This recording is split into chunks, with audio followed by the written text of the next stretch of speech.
Despite lack of recognition, Taliban claims Indian mission invited officials for online training program. Ministry of External Affairs reiterates it doesn't recognize Taliban. Afghan students who have been denied visas for Indian colleges since 2021 say they are disappointed. ਹੁਣ ਇੱਕ ਪਾਸੇ ਤਾਂ ਉਹਨਾਂ ਨੂੰ Afghan student ਜਿਹੜੇ ਸੀ ਉਹਨਾਂ ਨੂੰ ਯੂਨੀਵਰਸਿਟੀਆਂ 'ਚ ਵੜਨ ਨਹੀਂ ਦਿੰਦੇ, ਵੀਜ਼ਾ ਨਹੀਂ ਦੇ ਰਹੇ ਕਿਉਂਕਿ ਇਹਨੇ ਹੁਣ ਇੱਕ ਪਾਸੇ ਤਾਲਿਬਾਨ ਦੀ ਹਕੂਮਤ ਨੂੰ ਇੰਡੀਆ ਨੇ ਰੈਕਗਨਾਈਜ਼ ਵੀ ਨਹੀਂ ਕੀਤਾ ਹੋਇਆ। ਲੇਕਿਨ ਇਹਦੇ ਬਾਵਜੂਦ ਜੇ ਹੁਣ ਇਹ ਖਬਰ ਆਂਦੀ ਹੈ ਔਰ ਇਹ ਪੂਰਾ ਉਹਨਾਂ ਦਾ ਡਿਟੇਲ ਖਬਰ ਹੈ ਕਿ ਵੀ ਉਹਨਾਂ ਦੇ ਤਾਲਿਬਾਨ ਜਿਹੜੇ ਨੇ ਉਹ ਇੰਡੀਆ ਦੇ ਕਾਬਲ ਮਿਸ਼ਨ ਦੇ ਵਿੱਚ ਉਹਨਾਂ ਨੂੰ ਆਨਲਾਈਨ ਟ੍ਰੇਨਿੰਗ ਦਿੱਤੀ ਜਾਏਗੀ ਔਰ ਇਹ ਸਾਰਾ ਜਿਹੜਾ ਉਹਨਾਂ ਨੇ ਕਿਹਾ ਜੀ ਇਹ ਤਾਂ ਕੰਟਰਰੀ ਹੈ ਟੂ ਦਾ ਇੰਡੀਆਜ਼ ਪਾਲਿਸੀ। ਜਿਹੜੇ ਸਟੂਡੈਂਟਸ ਦੂਜੇ ਕਹਿ ਰਹੇ ਨੇ ਅਕੋਰਡਿੰਗ ਟੂ ਇੰਟਰਨਲ ਮੈਮੋ ਜਿਹੜਾ ਦਾਰੀ ਉਹਨਾਂ ਦੀ ਲੈਂਗੁਏਜ ਹੈ ਪਸ਼ਤੋ ਤੋਂ ਬਾਅਦ circulated within the offices of Taliban's Islamic Emirates of Afghanistan and available online, the Taliban's Ministry of Foreign Affairs had received intimation of the course from the Indian Technical Mission in Kabul. ਹੁਣ ਤੁਸੀਂ recognise ਨਹੀਂ ਕਰ ਰਹੇ, ਤੁਸੀਂ ਕਿਹੜੀ training ਦੇ ਰਹੇ ਹੋ ਜਾਂ ਕੀ ਦੇਣੀ ਹੈ ਟ੍ਰੇਨਿੰਗ।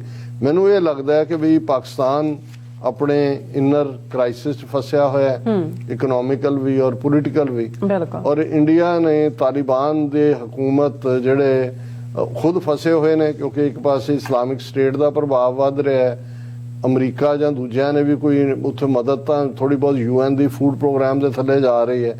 ਇੰਡੀਆ ਨੇ ਪਿੱਛੇ ਜੇ ਪਤਾ ਨਹੀਂ 50,000 ਮੀਟ੍ਰਿਕ ਟਨ ਕੇ ਕਿੰਨੀ ਕਣਕ ਵੀ ਅਫਗਾਨਿਸਤਾਨ ਨੂੰ ਦਿੱਤੀ ਔਰ ਹੁਣ ਇਹ ਜਿਹੜੀ ਸਾਰੀ ਟ੍ਰੇਨਿੰਗ ਔਰ ਦੂਜੀ ਦਾ ਮਤਲਬ ਇਹ ਹੈ ਕਿ ਆਉਣ ਵਾਲੇ ਪੀਰੀਅਡਸ ਫਿਰ ਇਹ ਪਾਕਿਸਤਾਨ ਲਈ ਠੀਕ ਨਹੀਂ ਹੋਏਗਾ ਕਿਉਂਕਿ ਅਲਟੀਮੇਟਲੀ ਇੰਡੀਆ ਦਾ ਮਕਸਦ ਤਾਂ ਉੱਥੋਂ ਦੀ ਜਾ ਕੇ ਪਾਕਿਸਤਾਨ ਨੂੰ ਘੇਰਨਾ ਹੈ, ਦਹਿਸ਼ਤਗਰਦੀ ਕਰਨਾ ਹੈ ਔਰ ਇਹ ਹੋ ਨਹੀਂ ਸਕਦਾ। ਹੋਰ ਤਾਂ ਕੋਈ ਰਸ਼ੀਆ ਨਹੀਂ ਮਦਦ ਕਰ ਰਿਹਾ ਤਾਲਿਬਾਨ ਦੀ, ਕੋਈ ਚਾਈਨਾ ਨਹੀਂ ਕਰ ਰਿਹਾ, ਕੋਈ ਅਮਰੀਕਾ ਨਹੀਂ ਕਰ ਰਿਹਾ।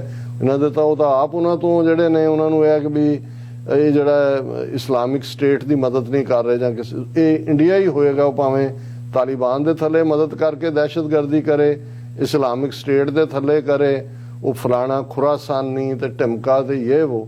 ਮੈਂ ਸਮਝਦਾ ਵੀ ਹਾਲਾਂ ਇਹ ਤਾਂ ਨਹੀਂ ਹੈ ਵੀ ਸਾਡੇ ਕੋਲ ਕੋਈ ਇੰਟੈਲੀਜੈਂਸ ਰਿਪੋਰਟਸ ਨੇ ਪਰ ਅਸੀਂ ਤਾਂ ਮੀਡੀਆ ਤੋਂ ਇਹ ਲਾ ਸਕਦੇ ਹਾਂ ਕਿ ਵੀ ਇੰਡੀਆ ਵਾਪਸ ਉੱਥੇ ਵੜ ਗਿਆ ਤੇ ਹੁਣ ਇਹ ਜਿਹੜੇ ਪਾਕਿਸਤਾਨ ਦੇ ਅਦਾਰੇ ਨੇ ਜਿਹੜੇ ਜ਼ਾਹਰ ਹੈ ਇਸ ਵੇਲੇ ਫਿਕਰਮੰਦ ਵੀ ਹੋਣਗੇ ਅੰਦਰੂਨੀ ਪਾਰਟ ਨੂੰ ਲੈ ਕੇ ਵੀ, ਪਰ ਇਸ ਗੱਲ ਦੇ ਉੱਤੇ ਧਿਆਨ ਦੇਣ ਦੀ ਜ਼ਿਆਦਾ ਲੋੜ ਹੈ। ਔਰ ਇਹ ਇੰਡੀਆ ਨੂੰ ਇਹ ਖੁਦ ਜਿੱਥੇ ਦਹਿਸ਼ਤਗਰਦੀ ਕਰਦੇ ਨੇ ਉੱਥੋਂ ਦੁਨੀਆ ਦੇ ਵਿੱਚ ਬਾਕੀਆਂ ਦੇ ਸਿਰ ਤੇ ਪਾਕਿਸਤਾਨ ਨੂੰ ਐਪੀ ਸੈਂਟਰ ਆਫ ਟੈਰਰਿਜ਼ਮ ਤੇ ਇਹ ਉਹ ਬਣਾਇਆ ਹੁੰਦਾ ਪਰ ਅਫਗਾਨਿਸਤਾਨ 'ਚ ਇਹਨਾਂ ਦਾ ਇਸ ਲੈਵਲ ਦਾ ਜਿਹੜਾ ਕਨੈਕਸ਼ਨ ਹੈ ਇਹ ਸ਼ੋਅ ਕਰਦਾ ਵੀ ਆਉਣ ਵਾਲੇ ਪੀਰੀਅਡ 'ਚ ਪਾਕਿਸਤਾਨ ਦੇ ਅੰਦਰੂਨ ਇਲਾਕਿਆਂ ਦੇ ਵਿੱਚ ਵੀ ਹੋਰ ਜ਼ਿਆਦਾ ਦਹਿਸ਼ਤਗਰਦੀ ਦੀਆਂ ਵਾਰਦਾਤਾਂ ਹੋਣਗੀਆਂ। ਇਹ ਇਹਨਾਂ 'ਚ ਕੋਈ ਅਫਗਾਨ ਪ੍ਰੇਮ ਨਹੀਂ ਹੈ ਜਾਂ ਕੋਈ ਅਫਗਾਨ ਲੋਕਾਂ ਦੇ ਨਾਲ ਇਹਨਾਂ ਦੇ ਹਮਦਰਦੀ ਪਿਆਰ ਨਹੀਂ ਹੈ, ਸਿਰਫ ਉਹਨੂੰ ਇੰਡੀਆ ਦੇ ਜਿਹੜਾ ਪਾਕਿਸਤਾਨ ਦੇ ਅਗੇਂਸਟ ਵਰਤਣਾ ਹੀ ਇਹਨਾਂ ਦਾ ਮੇਨ ਮਕਸਦ ਹੈ।